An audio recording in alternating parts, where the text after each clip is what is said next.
seen by you and heard by you if you're listening on the podcast version of this conversation. On our daily podcast, we like to take this positive, hopeful, open-eyed view on a journey to engage the questions of what's going on in our world and what can we do in light of it. And on Thursdays, we take our cue from topics that matter to a lot of us, issues that matter, things that come up in our world, in our society, in our lives that we think are important for us to engage in. And today we're going to do precisely that. We're going to be talking about abortion on our daily podcast today.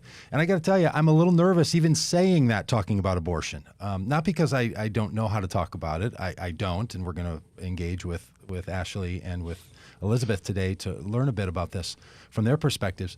But because abortion is just such a powerful issue in our society.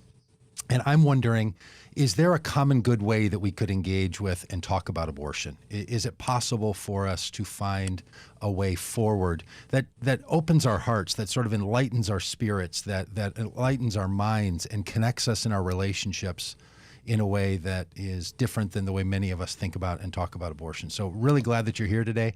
As we do at the start of each one of these days, I like to tell you where I am. I'm in Minneapolis, sitting in my little basement studio. And I'm sitting down today. Some days I do it standing up. So if you're watching along, tell us in the comments where you are and tell us what you're doing today and what you're up to. And as I mentioned, we're joined by Ashley Abercrombie and by Elisabeth Kraus. Ashley, where are you today and what is it that you're doing? Well, I am in Los Angeles, California, in the very northern part, in a little spot called Valencia. And I am hiding out in a room where my 3 children cannot find me. And I'm so happy to be here. Thank you for having me. Well, great to have you. Elisabeth? Yeah, I am in Spokane, Washington, and I'm in my office right now, just my home office. I'm a professor at a local university here, and our spring term started yesterday. So I'm getting ready for the Tuesday, Thursday classes that I teach. And yeah, we're just plugging along. Well, thank you for being here. And both of you have offered yourself to this conversation. I'm so appreciative of your generosity and of your new friendship in the Vote Common Good world and around these issues. And we all know that like abortion is a big question. And it's certainly a political question. A lot of people think about it when they think about politics. And I do a lot of political work with voters of faith, and it comes up all the time. It's just the thing that is shouted back. It's the thing that comes with most passion, and it's the thing that people are worried about. And curiously, while it has all this power, I don't think very many people talk about the issue of abortion, feel like they're growing in their understanding of abortion in our society, or feel very confident that they know how to talk about it or want to talk about it. It's almost like it carries all this power, but has very little engagement. So I'm so grateful that you're willing to engage in this today and to talk with us about if it's possible to find a common good way to engage the issue of abortion. I feel like it would be really important if it wasn't primarily a political issue. Wouldn't that be great if the way we thought about ethics and morality and one another and difficult issues in our society, we got to think about that with one another, and then that led to our political conclusions?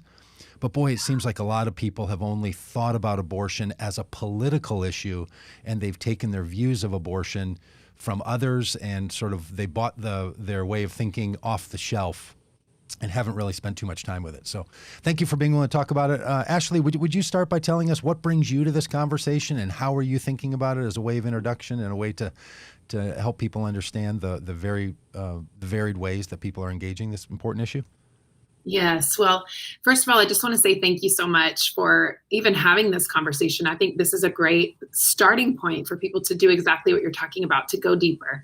And for me, the issue is extremely personal. When I was 21 years old, I just literally turned 21. I was a week into that. And I found out that I was pregnant. And I was in poverty at the time and had just dropped out of college and was making my journey from North Carolina, where I was born and raised, out to Los Angeles. to start a new life. And I was really hoping to kind of run away from my life. I was addicted to drugs, abuse of alcohol. I was struggling with an eating disorder and was in a bunch of dysfunctional relationships. And that is the context for which I found myself pregnant.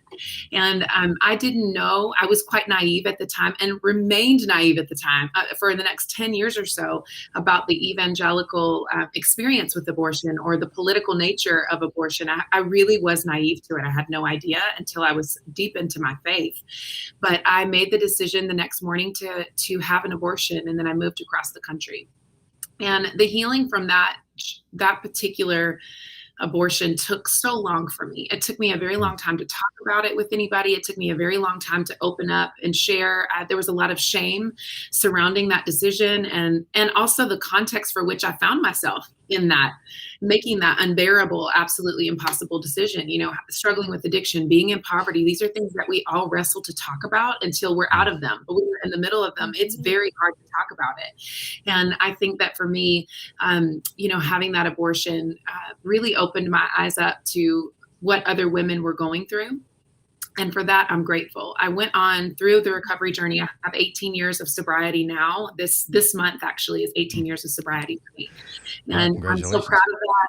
Yeah, thank you. And I have, over the last 18 years, worked with women, led groups, recovery groups of women healing from abortion and various women's issues, and also, alcohol addiction, drug addiction, all the addictions that people wrestle with. And so that's why I feel so passionate about this issue, because I have learned the divisive nature of the political part of it.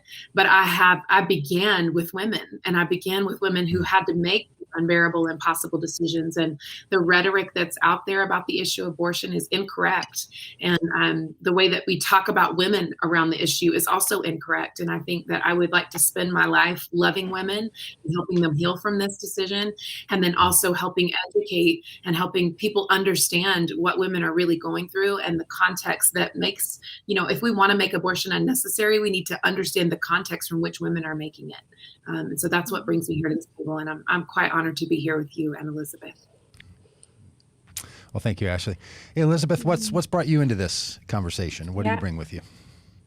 Yeah, I came to this conversation in a completely different context, I think, than Ashley did, and that's probably what's going to make this conversation so beautiful. Is that I came to this as a 27-year-old married evangelical. Early in my career as an academic, I taught within Assembly of God universities in the Pacific Northwest, and I, quote unquote, had done everything right. I had gone in the order I was supposed to go in. I had gone to undergrad and graduate school. I was active in a church. I had done everything. And in my world of evangelicalism at the time, I had been taught that you reap what you sow, in the sense that if you do everything right, God will honor those decisions. And that came unraveling for me, because I found myself pregnant with our first children, twin boys. The pregnancy was very hard on me, but I didn't know it was hard because I just thought that was what first pregnancies were like. And at 20 weeks, I found out I was carrying twins, and that one of my sons had passed away and that the other one was struggling significantly. We got, transferred immediately over to University of Washington Medical Center, and over the course of about a week or two, found out that just quite simply there was no way for my son to survive outside my body, and that we had some options around that. And I had an incredibly supportive medical team who was very careful never to insert a directive for me on what they thought that I should do. That choice was very autonomously given to me. But I left, kind of that final assessment appointment just shocked, because I was a pro-life Christian who thought I would never make this kind of decision because I struggled with it on a moral level. And I remember I was driving with my then husband over the 520 bridge, and he said something to me that flipped my entire faith and trajectory of my life on its head, which was, You know, what would you do? What would you want me to do if you were in just a terrible car accident and there was the only thing keeping you alive was life support? And I said, oh my God, I'd want you to let me go. I don't want to live that way. And he asked, why would I consider that to be okay, but that we wouldn't offer that same dignity and end of life care to our son?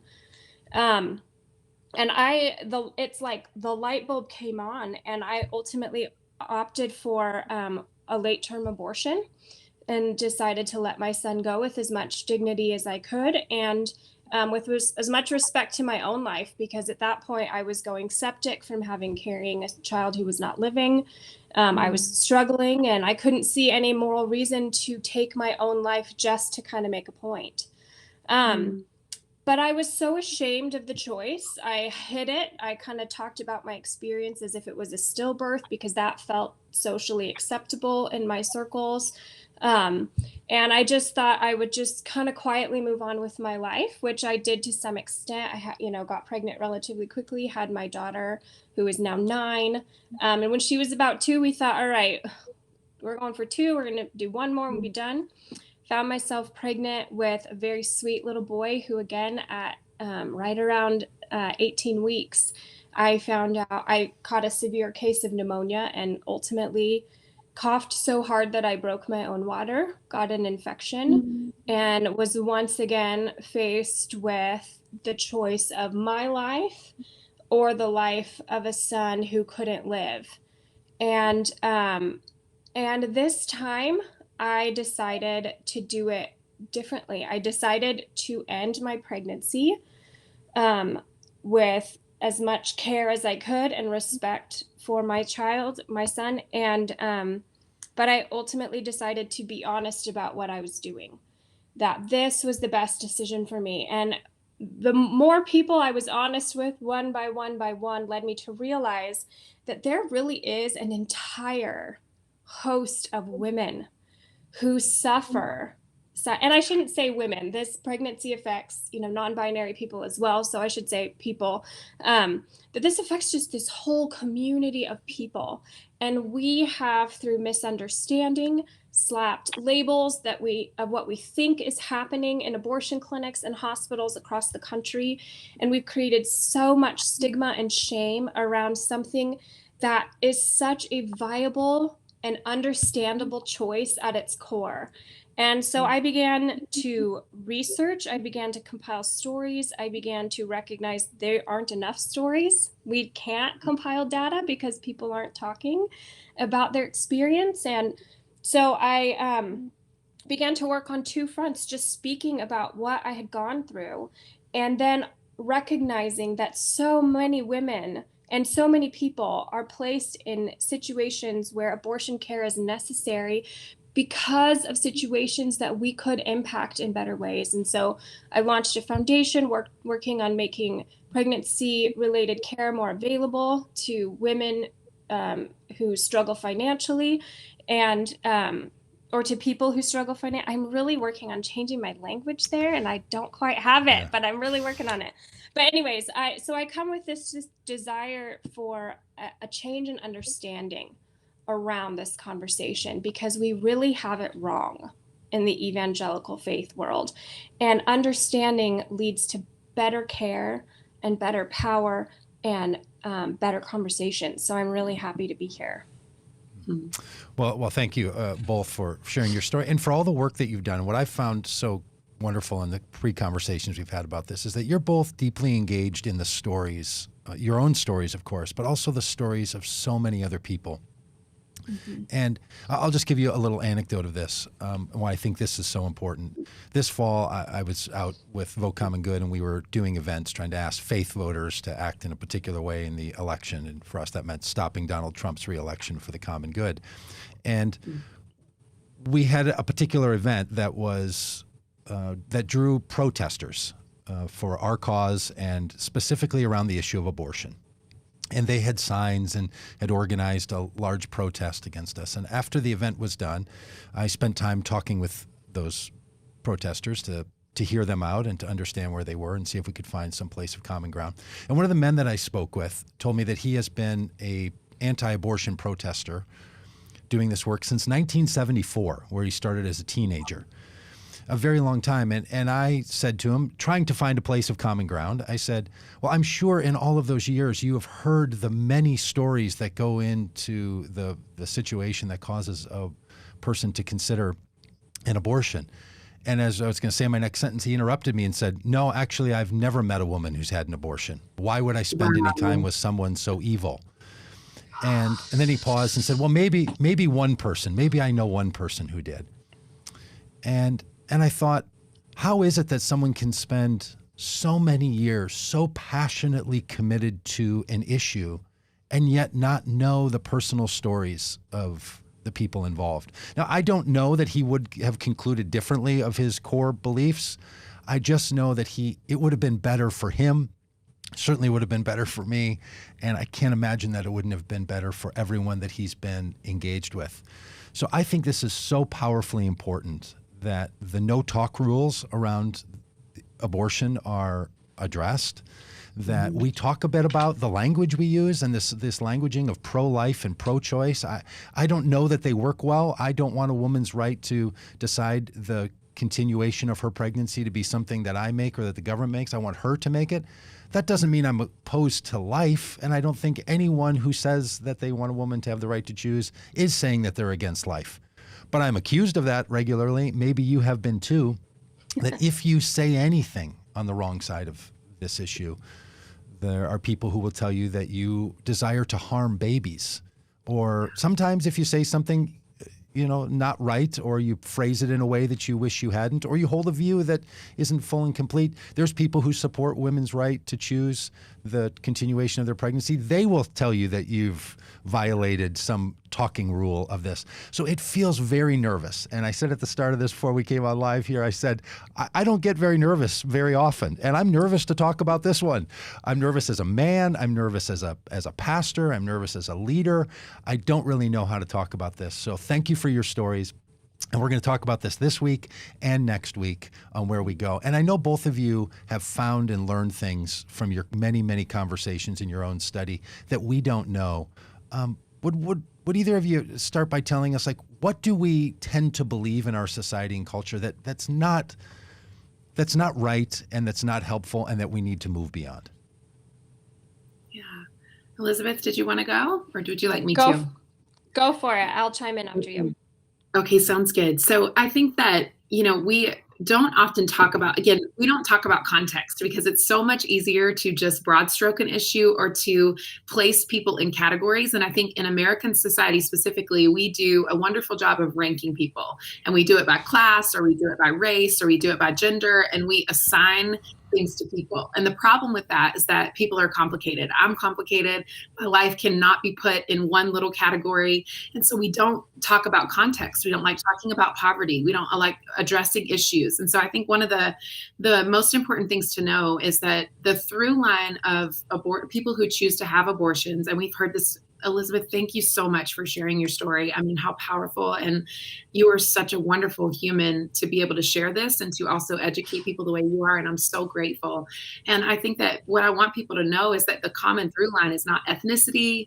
It's not, because we caricature women who have abortions and we assume they look a certain way or that they have a certain skin color, but the through line is actually poverty. And that is why the vast majority of women are making these decisions. Another thing I would want people to understand is that sometimes domestic violence plays a big part in this. And women are scared to have babies with partners who have been abusing them, who have been hitting them or hurting other children. And that is a big through line. And then I also want to ask the question, where are the men? If women are having abortions, men are also having abortions, but we are not talking about them. They get to be completely absent from the conversation. They are absent from the stigma and shame, except for what they might personally carry for making a decision like that. We don't talk about them. We don't hold them accountable. We do not, when we talk about laws and criminality or we're calling people murderers, we are only speaking to women. Why?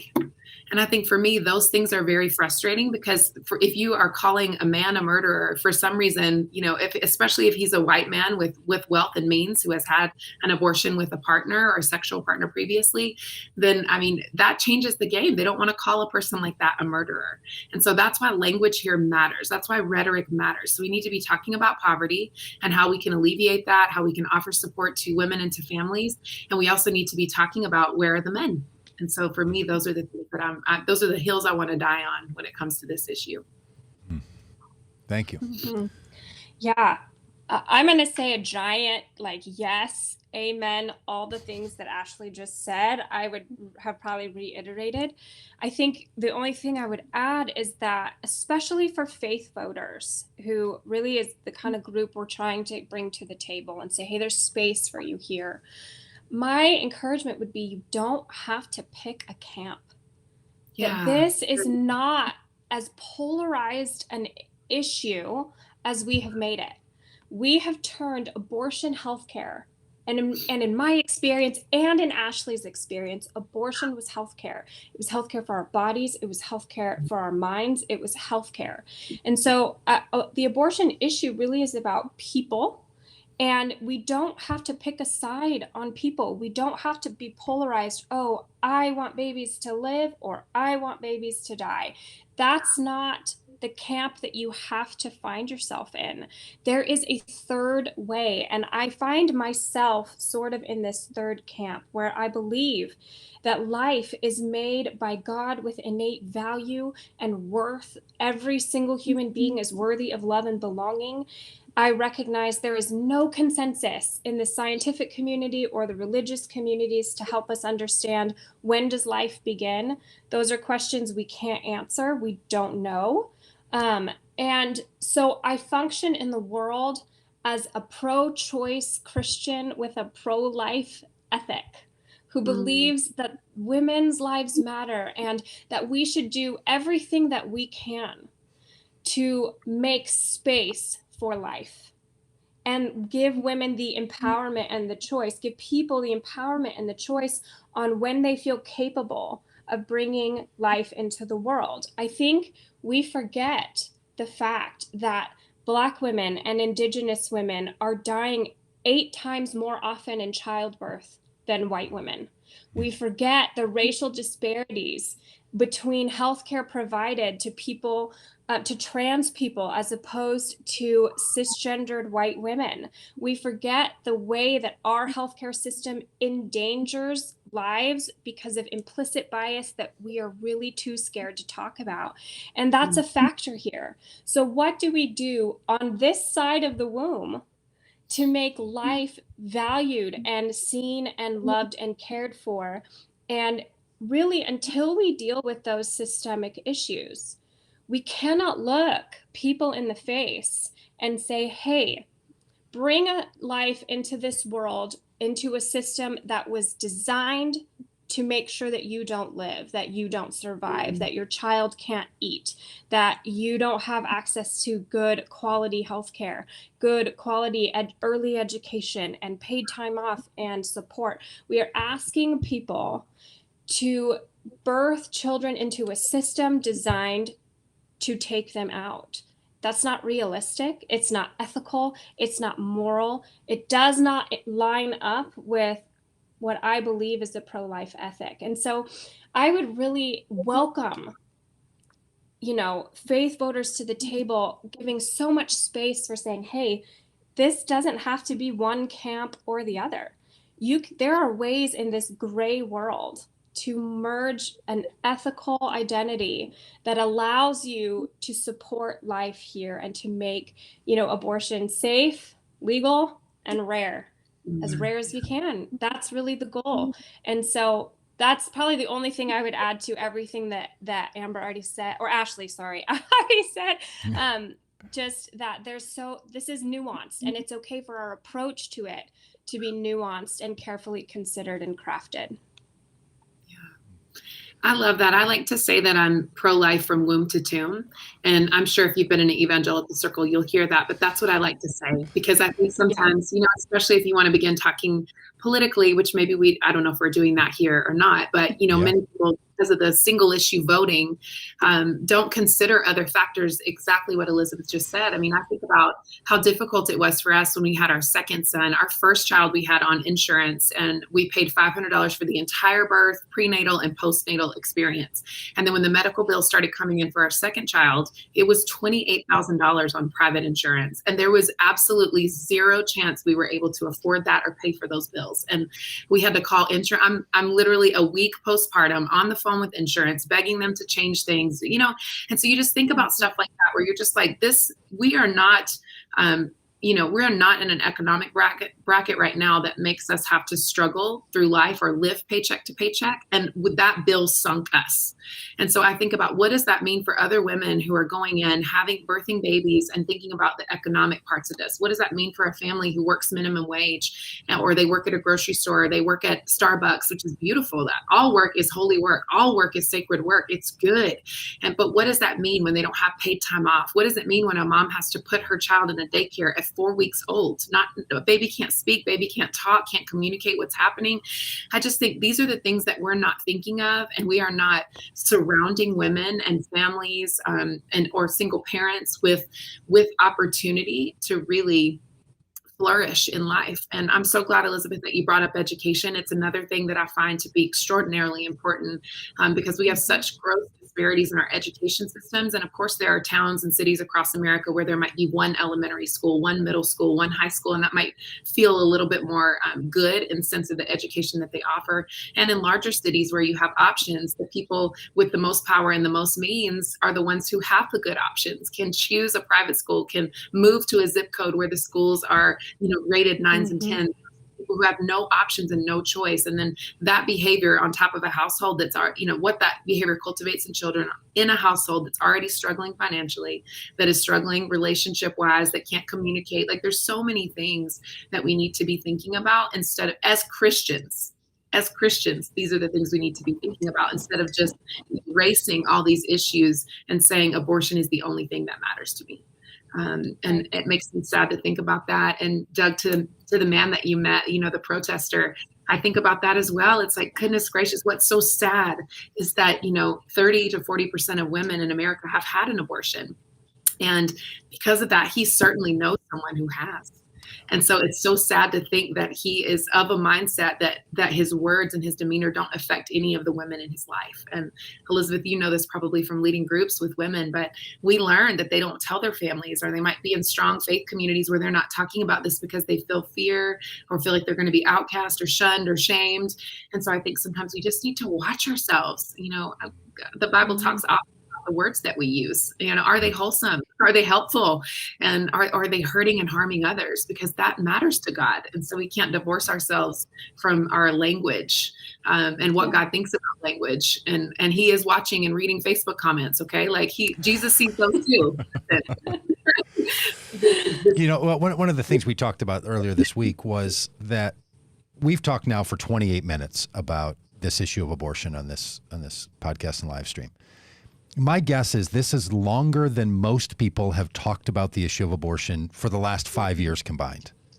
People don't talk about it, and they don't engage with it. It's an issue that floats around and seems to be above our conversation sets. And just in the conversations we've had about this in getting ready for our day today, both of you told me things that I thought were very helpful. You both mentioned that there's this set of myths that exist in the world. And one of those being that somehow, and this is talked about a lot by people who want to restrict availability of abortions or outlaw it completely. They'll say things like, well, women shouldn't use abortion as birth control.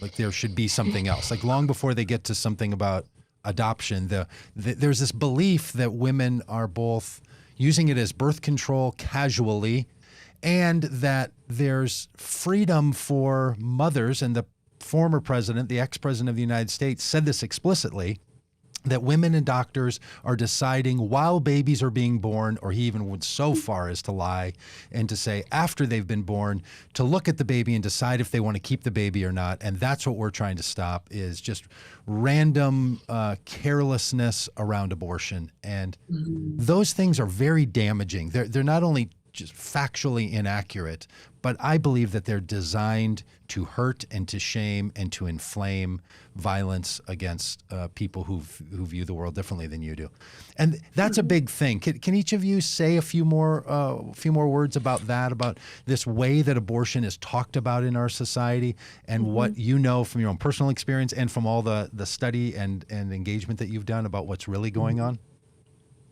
Yeah. Do you mind if I chime in? Please. I want to tackle this question around late term abortion, because those were both my experiences. I had a post 20-week abortion twice. And I just, the rhetoric surrounding what happens in those scenarios, both medically and in the choices that people make to have them, the rhetoric surrounding those just makes me want to bang my head against a wall, because it's so factually inaccurate. It is not accurate that women can have abortions, first of all, past pregnancy doesn't even make sense, but it's not factual that they can have abortions up to 40 weeks. I live in Washington State, which is a liberal state. I'm thankful for my state. I would not have survived my situation had I been in different states. I'll just say that very bluntly. And in Washington State, there are limits on when women can have abortions, and that is up to 24 weeks. And beyond that, there's quite a process to go through legally if there's a medical emergency or situation that would warrant that. But no, nobody is having an abortion at 40 weeks pregnant. No woman is staying pregnant just to have an abortion at the last minute because she changed her mind. That is not happening. That has never happened. That doesn't happen here anywhere. And we need to just speak that is a lie designed to target people and to make them afraid. I don't want to live in a world where a baby is born and slaughtered by a doctor. I would be terrified of that. So of course I will vote in the way I have been told, because now I'm afraid that that's happening. It's not happening. There are safeguards in place, both medically and ethically, to help women through these situations. But the reality is that when a person seeks a late-term abortion, it is always I'm a research professor, so words like always scare me, because there's always an exception to an always, but my field is composition and rhetoric. So I'm going to choose my word really carefully and say there is always a reason that is threatening the life of the mother, that is heartbreaking beyond belief. I've spoken to a woman who found out at 28 weeks that her son's brain was growing outside of his body. She should have the power with her doctor to make a decision that honors her dignity and that honors the dignity of the child that she had carried for that long. And we just have kind of slapped either two labels on late-term abortion. Either we have no idea what's really happening, so we think it's evil, people are slaughtering babies at the last minute. Or we have decided that because they're often in life of the mother situations, they're the only abortions that are morally okay. And I would challenge both of those perceptions. I would say that abortion healthcare is a valid, understandable, and morally right decision when a woman or the pregnant person makes it in consultation with their doctor. I think that there is a moral case to be made for that. And I just want to alleviate fear, because I do think that often pro-life rhetoric is designed by experts like me to provoke fear, to make people vote in certain ways. The minute they said that abortion is the new Holocaust, they won that rhetoric. They won that battle. None of us want to support a Holocaust. And with one label and one word, they demonized an entire group of people who seek healthcare for valid, understandable reasons. So I just want to alleviate that fear that has been put out there. This is not what you think it is. There is care and compassion. Having experienced it twice, I had my OB for my second abortion came in on her day off to take care of me and make sure that I was safe and that I was okay, and whatnot. I had extraordinarily compassionate care for myself, for the son that I delivered that night. And this is not heartless medical professionals talking us into things out of their liberal agenda.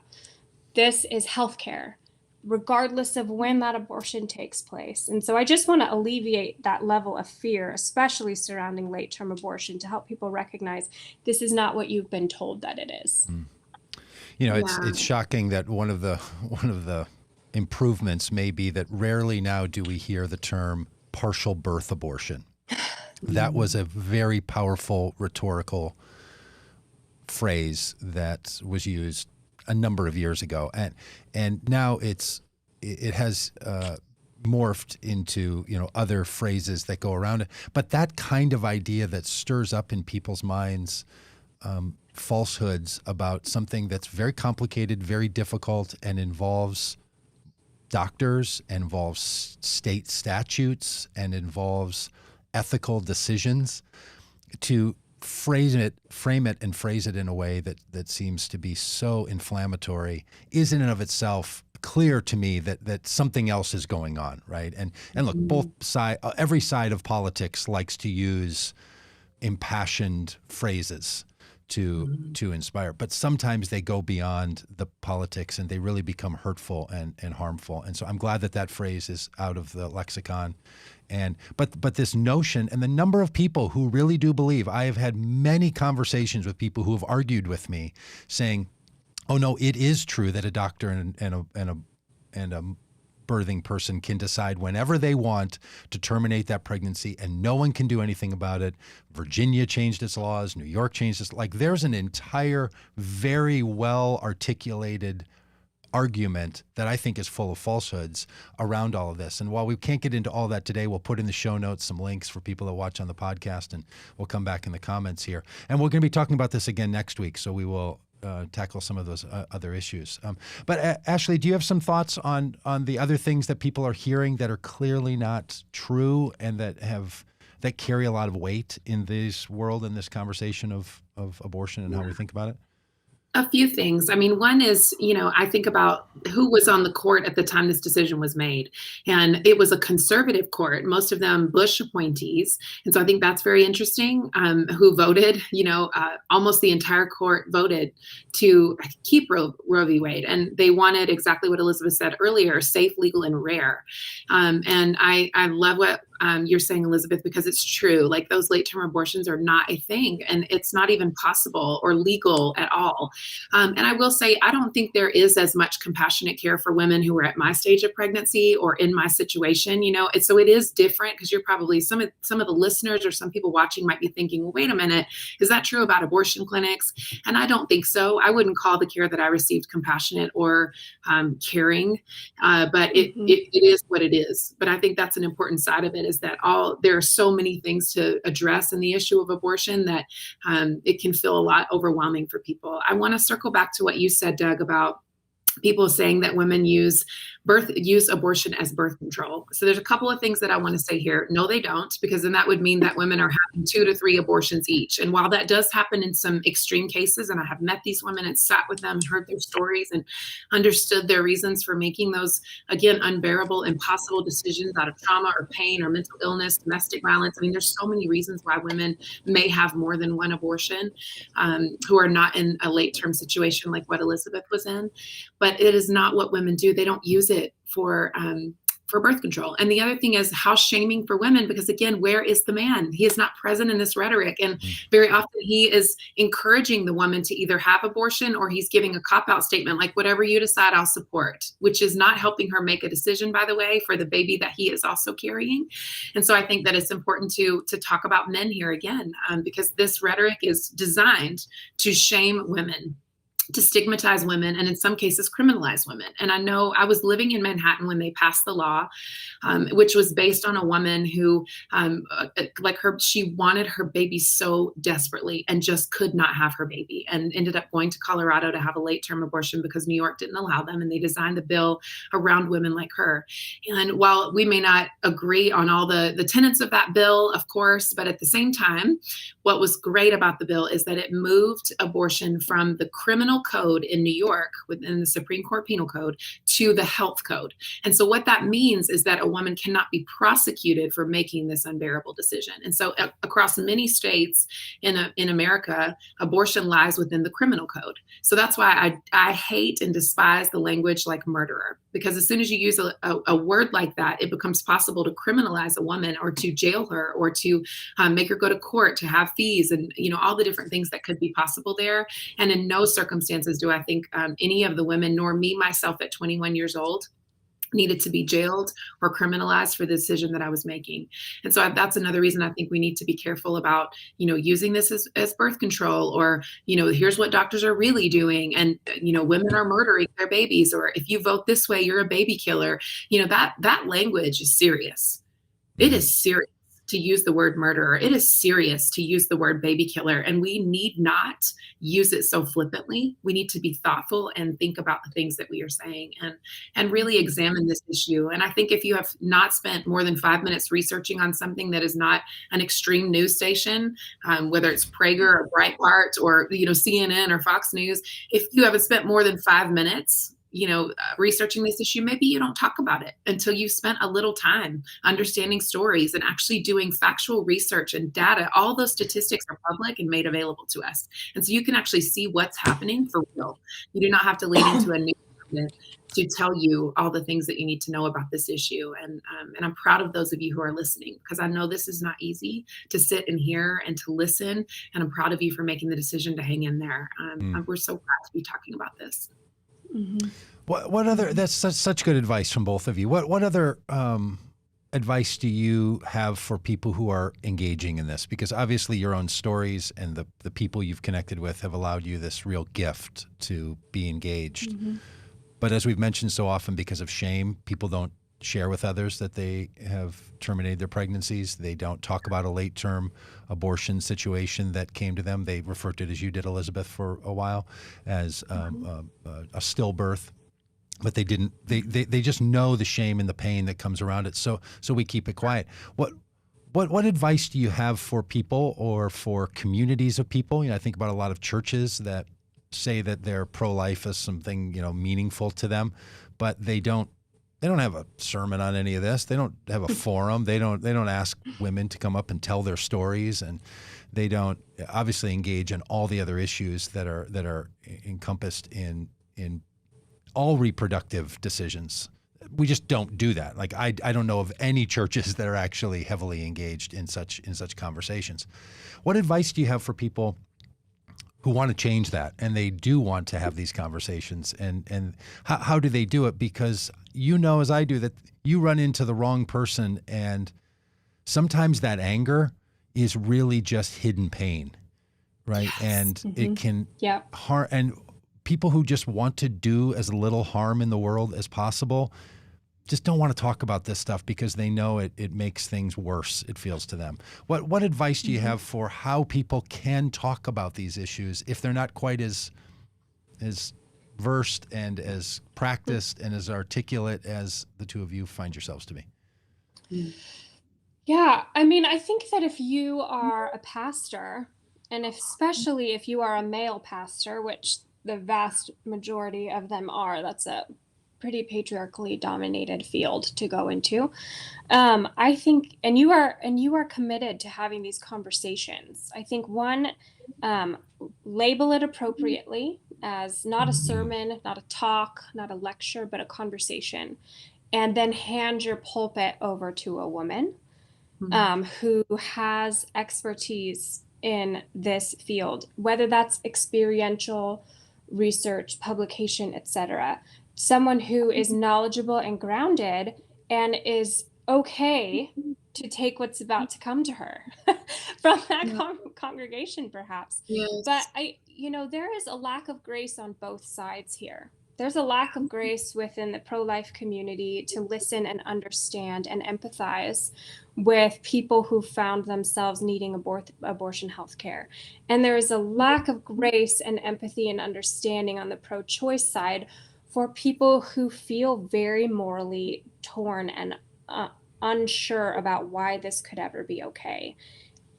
And both sides have such valid, real fears and dilemmas. And the key to all of this is understanding and conversation. I think, Doug, we talked about this. I love what Brene Brown talked about in one of her lectures, where she and her husband were in a fight, and that they've kind of learned that in order to talk about things with each other, they kind of start with this phrase, okay, the story I'm telling myself is this. So when you said that, the story I'm telling myself is that you think I'm fat and unattractive, right? Whatever that might be. And then they're able to kind of come to a place of understanding where the other person can then respond and say, oh, I didn't realize that my words were going to provoke that. So how can I reframe my conversation in a way that allows us to find mutual space and understanding? So in my dream world, we would be sitting down for coffee and talking, and I would tell my story, and you would tell me, okay, well, when you say that abortion is valid and moral regardless of when and whatnot, the story I'm telling myself is that you are okay with babies dying, and I am not okay with that. Right? And I can respond from a place of mutual understanding that says, you value life and believe that all life is created by God with innate worth and belonging. Hey, so do I. That's common ground. So let's talk more about how we foster a life ethic, right? And so in my mind, for churches, for organizations, universities that are religiously affiliated, which I still work in those universities, I would say, especially for the men who are, and they're largely white men, they're largely affluent white men with a lot of familial history and roots. I think of, there's very prominent families I could name, the Falwells, etc. I would say, look, if you are committed to reproductive justice and you're committed to this being a conversation, label it appropriately and then hand over your pulpit for that conversation to be handled by someone who knows what they are talking about, and then begin that dialogue of mutual understanding. I think there's space for that. In my dream world, that's what would happen. Wonderful. That's beautiful. I love that. I think for me, I would, encourage people to be pro-baby and pro-mother. And I think that is so important, because so often we can become very consumed with being pro the unborn without considering the factors that are available for the people who are born, the people that God loves, the people who are here, the people who are created in his image. And I think that that's extraordinarily important for churches to develop a heart for people who create life, and not just for the moment that she has the baby. I mean, after having babies, there's not a lot of care for the mom. You have to really seek it out, hem yourself in with love and grace, and ask for help, and have the capacity and the bravery to do those things. And so I think surrounding a mother in that sweet stage, not just the newborn, and then how do we support her all the way through? And I think churches can do a better job of that. And in addition, I would say to invite, after you've done some of the hard work that Elisabeth just talked about. And the reason that that's hard is because we don't have reciprocal, honest conversations. We don't have meaningful dialogue. Yes. And we're terrified of conflict. And we need to stop that. Conflict is normal. Tension is normal. In every great relationship, there are conflicts, and there are problems that cannot be solved, and there are tensions that we have to manage. And that's important. We have to grow in our capacity to communicate, and not just lecture each other and tell each other what to do and what's right and what's wrong and who God loves and who he doesn't. Like, we have to stop that and be mature enough to engage in conversation. And once you start that, I would encourage churches to offer support groups for women who have had, abortions, and to offer support groups for women who have had miscarriages and stillborns, and to offer family support. And that includes things like parenting classes, because when you are struggling financially and you're struggling in communication, like Elisabeth just talked about, if you can't even do it from your pulpit and in your own Just think about what's happening in the homes of the people that you are called to love and shepherd. They don't know how to deal with conflict. They don't know how to parent children. We're all out here in these streets trying to figure life out, okay? And so that is the job of discipleship, is figuring out how can I equip the people with what they need to flourish in their life. And that is true discipleship, not just telling people what you think and believe and what you think God thinks and who God loves and who he doesn't, but actually equipping people to have a flourishing life and to love others as made in the image of God as they set their sights solely on the Lord. I think that is important for pastors to be doing, that hard work. It's a whole lot easier to lecture people every Sunday than to the trenches with them and say, I love you. I'm deeply committed to you. What do you need? How can I serve you with my preaching and teaching? How can I serve you with the pastoral staff that I have? How can I serve you in my community? And that is hard because it doesn't build numbers. It doesn't explode churches. It's not creating explosive growth. And, it's not doing all that. But that is the true work of a pastor and a shepherd. And that matters. And we need to restore that in the church. Yep. So wise. Were you going to say more, Elisabeth?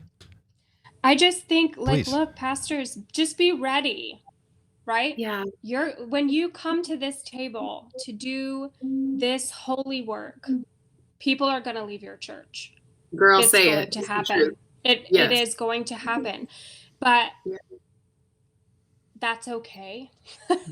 It's okay, because your commitment, your resolution to honor the good work of the gospel, which is restorative and redemptive and believing that God can make all things new, and that there are ways to approach this. There are theological perspectives. There is framework for this discussion there, but it's going to be hard, vulnerable, scary work.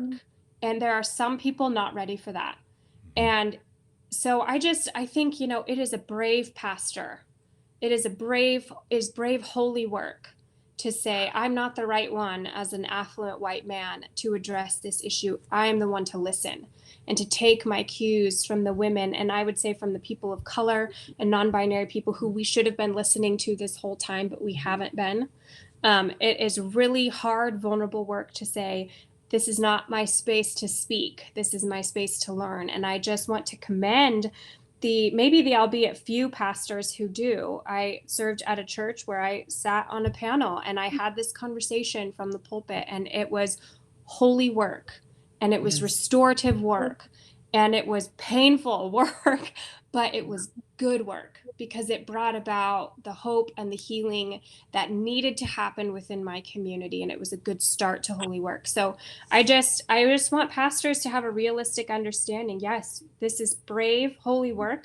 Yes, the consequence might be some people leave your church, but the fruit of this is restoration and redemption, which is right in line with the entire message of Jesus.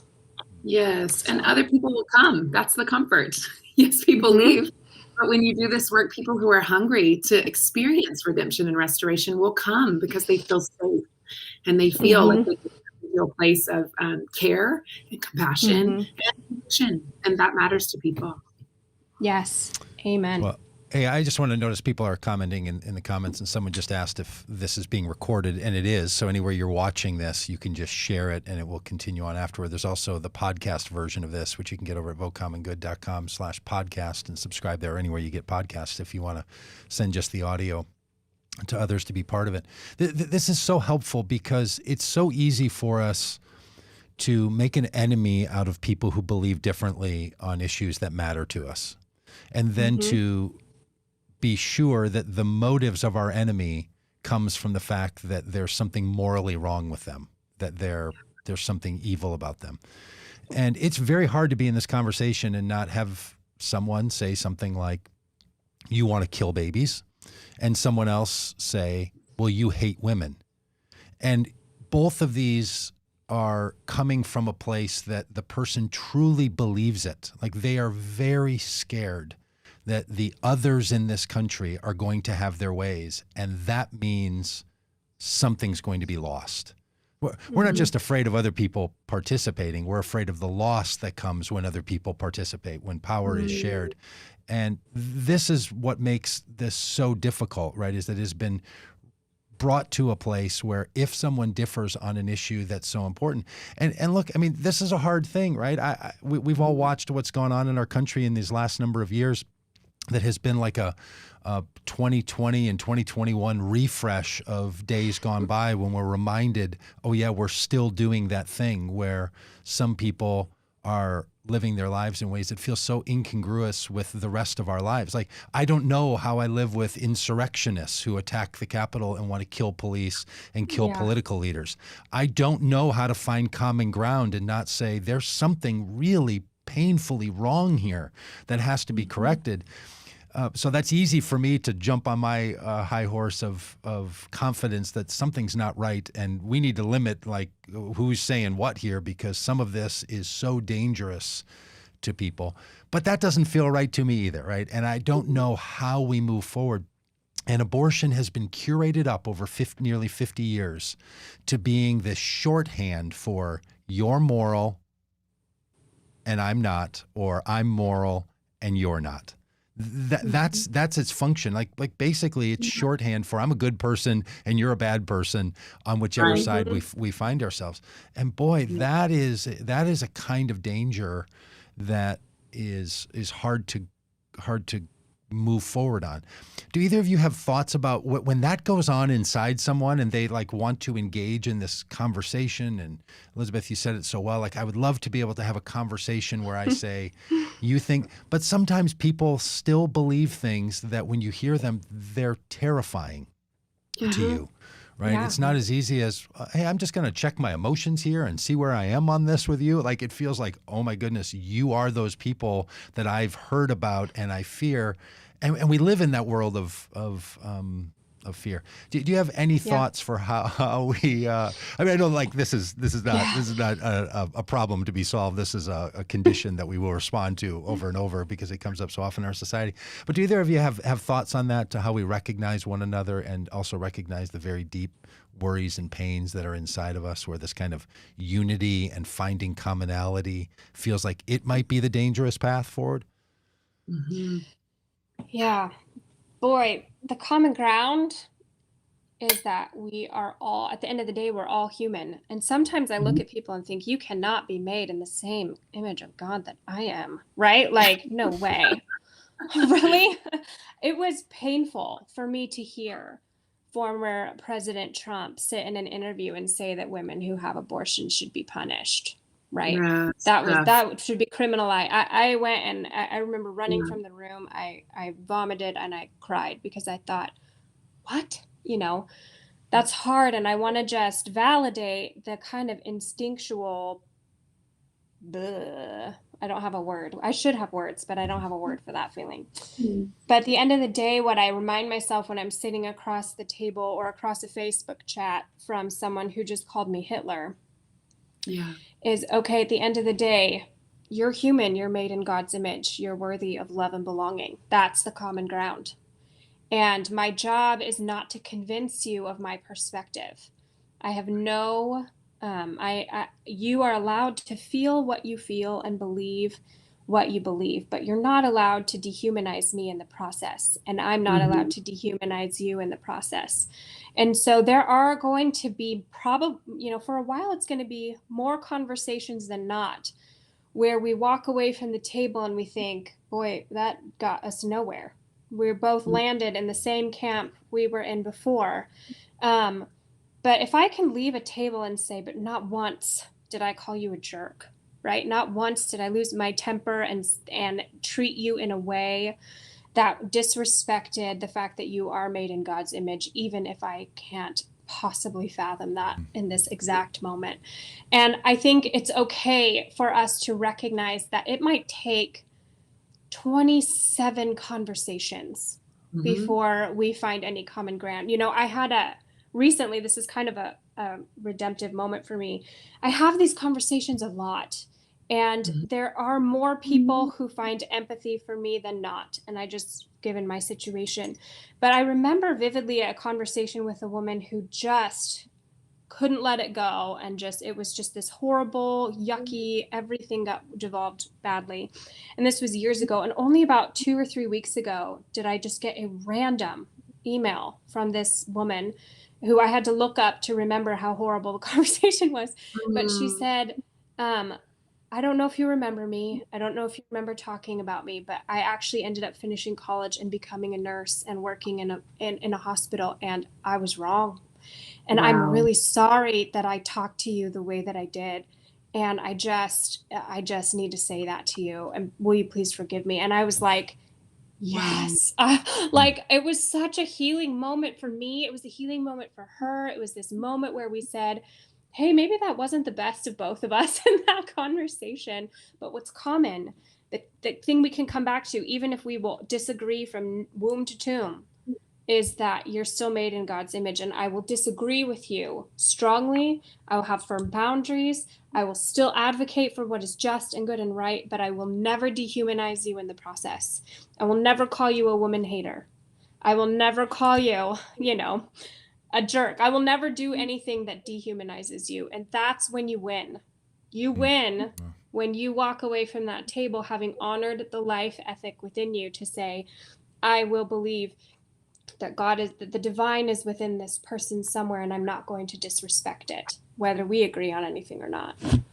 Gosh, so beautiful. I co-sign everything. I have just a tiny, because how can there's nothing to add to that beautiful thing that you said. I would just invite Christians to practice enemy love. And we don't talk about it enough in churches, and we don't talk about it enough in our discipleship circles, but the Lord is instructing us always to love even our enemies. And he talks about several times in the Gospels, like, who are you if you only love people who agree with you? Like, he encourages practice enemy love. Now, I love what you said about good boundaries. We need to make sure that we're safe. There's so many factors that go into that, particularly for women.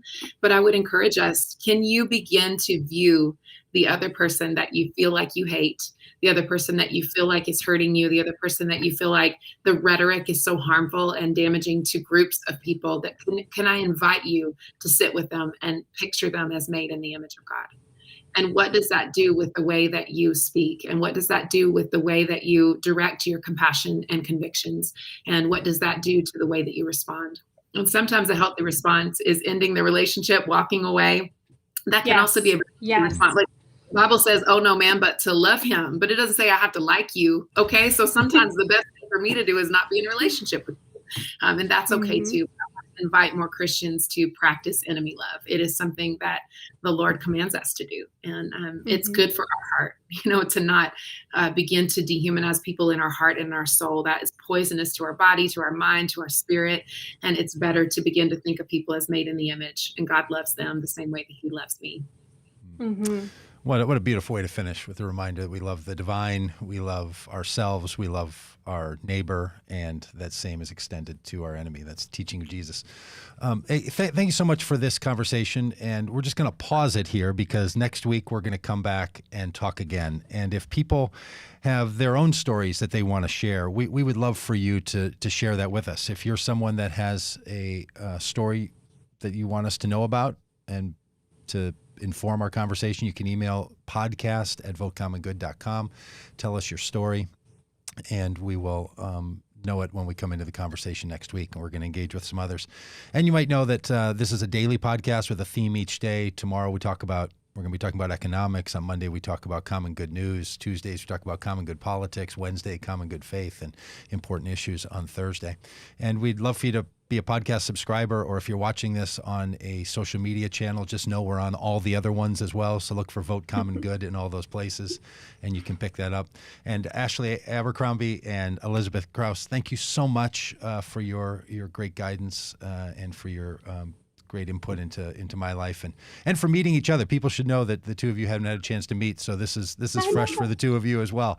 And there are many like you around this world, and that's why we want to be sharing this, because we think that there is a way for us to pursue the common good in all of these issues. We don't have to set aside that which is common and that which is good to do that which is right. So thank you so much for this, and we will talk again next week.